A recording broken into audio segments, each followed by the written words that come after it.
আপনারা দেখছেন জবর খবর, বাংলার স্পন্দন।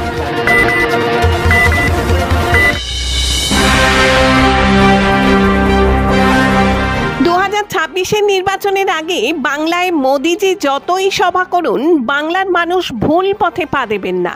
আর 2026-এ 240 আসন নিয়ে বাংলায় পুনরায় হাজির হবে মমতা বন্দ্যোপাধ্যায়।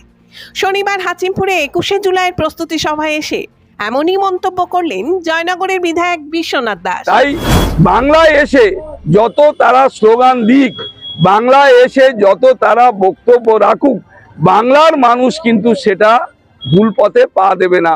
বাংলার মানুষ জানে তাদের প্রিয় নেত্রী মমতা বন্দ্যোপাধ্যায় শীত গ্রীষ্ম বর্ষা তাদের পাশে থাকে, সারা বছর তাদের পাশে থাকে। ফলে একমাত্র বাংলার মানুষ ভরসা রাখে মমতা বন্দ্যোপাধ্যায়ের উপর। আর এবারে 26-এ নির্বাচনে আপনারা দেখবেন যে 2021-এ যে রেজাল্ট 213টা ছিল, এবারে 240-এর আসন নিয়ে বাংলার মসনদে বাংলার জননেত্রী মমতা বন্দ্যোপাধ্যায় হাজির হবে। আগামী সোমবার ধর্মতলায় তৃণমূল কংগ্রেসের ডাকে 21শে জুলাইয়ের মহা সমাবেশ। আর এই সমাবেশকে কেন্দ্র করেই জয়নগর বিধানসভার বিভিন্ন অঞ্চলে অঞ্চলে বুথে বুথে চলছে প্রস্তুতি সভা। শনিবার এমনই এক 21শে জুলাইয়ের প্রস্তুতি সভার আয়োজন করেছিল বহরু অঞ্চল সংখ্যালঘু সেল। জয়নগর 1 নম্বর ব্লক ও বহরু অঞ্চল তৃণমূল কংগ্রেসের সর্বস্তরের নেতৃত্বদের উপস্থিতিতে জয়নগর 1 নম্বর ব্লক তৃণমূল কংগ্রেস সভাপতি তুহিন বিশ্বাস এবং বিধায়ক বিশ্বনাথ দাস সহ স্থানীয় নেতৃত্বরা এই প্রস্তুতি সভায় বক্তব্য রাখেন। বর্তমান মুখ্যমন্ত্রী আমাদের অগ্নিকন্যা সেই মুখ্যমন্ত্রী মমতা ব্যানার্জি, যিনি আজকে দাঙ্গাটাকে আজকে সমাপ্ত করে তিনি শান্তিতে মুখ্যমন্ত্রীর মানবিক মুখ্যমন্ত্রীর প্রকল্প যাতে সবাই পায় সেটা কিন্তু প্রচেষ্টা করেছে। শিক্ষা, স্বাস্থ্য, আমাদের একটা মানুষ বেঁচে থাকতে গেলে আমাদের যেটুকুনি দরকার শিক্ষা, স্বাস্থ্য, খাদ্য, বাসস্থান। ঠিক 21শে জুলাই 1993 সালে যেমন হয়েছিল, ঠিক এই সময়ে আবার এই কেন্দ্রীয় সরকারের দ্বারা আজকের যে নির্বাচন কমিশনার দ্বারা কেন্দ্রীয় সরকারের অঙ্গুল হলনের মদতে এই 21শে জুলাই আমাদের কাছে একটা ঐতিহাসিক দিন, আমাদের কাছে একটা আবেগের দিন, আমাদের কাছে শপথ নেওয়ার দিন।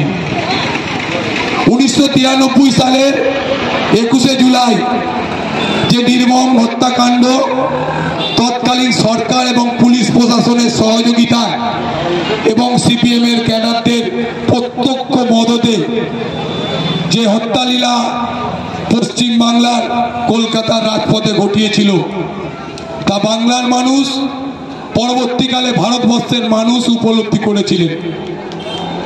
এই 21শে জুলাই আমরা যারা তৃণমূল কংগ্রেস করি, আমাদের কাছে একটা আবেগ, একটা ইতিহাস। যে 21শে জুলাই হয়েছিল, মানুষের মধ্যে যে উৎসাহ উদ্দীপনা লক্ষ্য করেছি, এবারে 2025-এ 21শে জুলাই মানুষের মধ্যে সেই ধরনের উৎসাহ উদ্দীপনা লক্ষ্য করা যাচ্ছে। তার একটাই কারণ, বাংলার মসনদে চতুর্থবারের জন্য মাননীয় মুখ্যমন্ত্রী আমাদের প্রিয় নেত্রীকে বাংলার মসনদে আপনারা আবার বসাবেন। এদিনের সভা শেষে জয়নগরের বিধায়ক বিশ্বনাথ দাস জবর খবরের একান্ত সাক্ষাৎকারে শুক্রবার দুর্গাপুরে প্রধানমন্ত্রী মোদিজির বক্তব্যকে কটাক্ষ করে বলেন, 2026-এর নির্বাচনের আগে তিনি যতবারই বাংলায় আসুন না কেন, বাংলার মানুষ তার কথা গ্রহণ করবে না। নরেন্দ্র মোদী যে রাজ্যে যাচ্ছে সেই রাজ্যকে বলছে নতুন রাজ্য গড়ে তুলবো, 1 নম্বর জায়গায় নিয়ে যাব। সে আসামে গিয়ে বলেছে, বিহারে গিয়ে বলেছে, গুজরাটে গিয়ে বলেছে, উত্তরপ্রদেশে বলেছে, প্রতিটা রাজ্যে গিয়ে বলছে।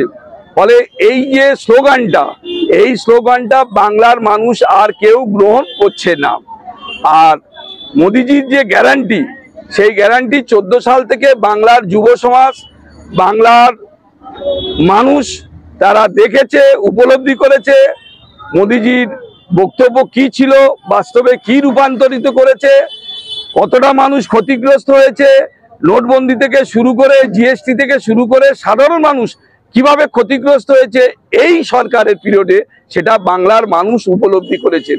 তাই বাংলায় এসে যত তারা স্লোগান দিক, বাংলায় এসে যত তারা বক্তব্য রাখুক, বাংলার মানুষ কিন্তু সেটা ভুল পথে পা দেবে না।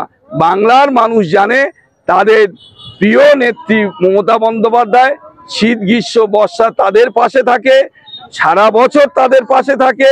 ফলে একমাত্র বাংলার মানুষ ভরসা রাখে মমতা বন্দ্যোপাধ্যায়ের উপর।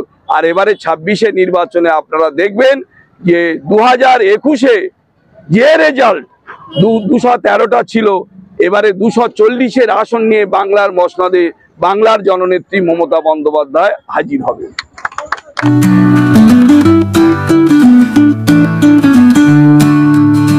সপ্তাহের প্রতিদিন চোখের ডাক্তার মানে জয়নগর রথ কালার আইসেফ আইসেফ আইসেফ।